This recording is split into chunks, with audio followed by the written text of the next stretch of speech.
Hi hello എല്ലാവർക്കും നമ്മുടെ പുതിയ വീഡിയോയിലേക്ക് സ്വാഗതം. ഇന്ന് നമ്മൾ തയ്യാറാക്കാൻ പോകുന്നത് ചക്കക്കുരു മെഴുക്ക് പുരട്ടി. അതിനായി ഒരു കുക്കറിലേക്ക് ഒരു ബൗൾ ചക്കക്കുരു ചെറുതാക്കി നീളത്തിൽ അരിഞ്ഞത് ചേർത്ത് കൊടുക്കാം. ഇതിലേക്ക് ആവശ്യത്തിന് വെള്ളം ഒഴിച്ചു കൊടുക്കണം.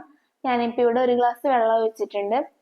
ഇനി ഇതിലേക്ക് 1/4 ടീസ്പൂൺ മഞ്ഞൾപ്പൊടി, 1/2 ടീസ്പൂൺ മുളക് പൊടി, ആവശ്യത്തിന് ഉപ്പ് ഇവയെല്ലാം ചേർത്ത് കൊടുത്ത് നന്നായിട്ടൊന്ന് ഇളക്കിയെടുക്കാം.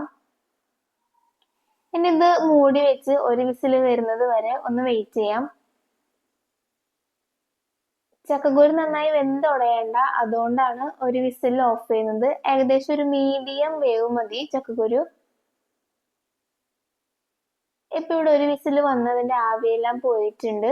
ഇനി ഇതൊന്ന് തുറന്നു നോക്കാം. ചക്കക്കുരു ഇവിടെ നന്നായി വെന്ത് വന്നിട്ടുണ്ട്. ഇനി ഒരു ചട്ടിയിലേക്ക് ആവശ്യത്തിന് വെളിച്ചെണ്ണ ഒഴിച്ചു കൊടുക്കാം. വെളിച്ചെണ്ണ നന്നായി ചൂടായതിനു ശേഷം ആദ്യം ചേർക്കുന്നത് തേങ്ങാക്കൊത്ത് ഇതിലേക്ക് ഇട്ട് കൊടുക്കാം. തേങ്ങാക്കൊത്ത് നന്നായിട്ടൊന്ന് മുരിഞ്ഞു വരണം. ഇതിന്റെ ബ്രൗൺ കളർ ആവുന്നത് വരെ ഇത് നന്നായിട്ടൊന്ന് ഇളക്കിയെടുക്കാം. ഇപ്പൊ നന്നായിട്ടൊന്ന് കളർ മാറി വന്നിട്ടുണ്ട്. ഇനി ഇത് മാറ്റി വെക്കാം. ഇനി അതേ വെളിച്ചെണ്ണയിലേക്ക് ഒരു 6 ചുവന്നുള്ളി, ഒരു 4 അല്ലി വെളുത്തുള്ളിയും ചതച്ചത് ഇട്ട് കൊടുക്കാം. ഇതൊന്ന് വഴറ്റിയെടുക്കണം. ഇതൊന്ന് ചെറുതായി വഴണ്ടു വന്നതിന് ശേഷം 2 പച്ചമുളക് അരിഞ്ഞു വെച്ചിരിക്കുന്നത് ചേർത്ത് കൊടുക്കാം. ഇനി നന്നായിട്ടൊന്ന് വഴറ്റിയെടുക്കാം. ഇതിപ്പോ നന്നായിട്ട് വഴണ്ടു വന്നിട്ടുണ്ട്. ഇനി ഇതിലേക്ക് ആവശ്യമുണ്ടെങ്കിൽ മാത്രം ഉപ്പ് ചേർത്ത് കൊടുക്കാം. ശേഷം ഇതൊന്ന് ഇളക്കിയെടുക്കാം.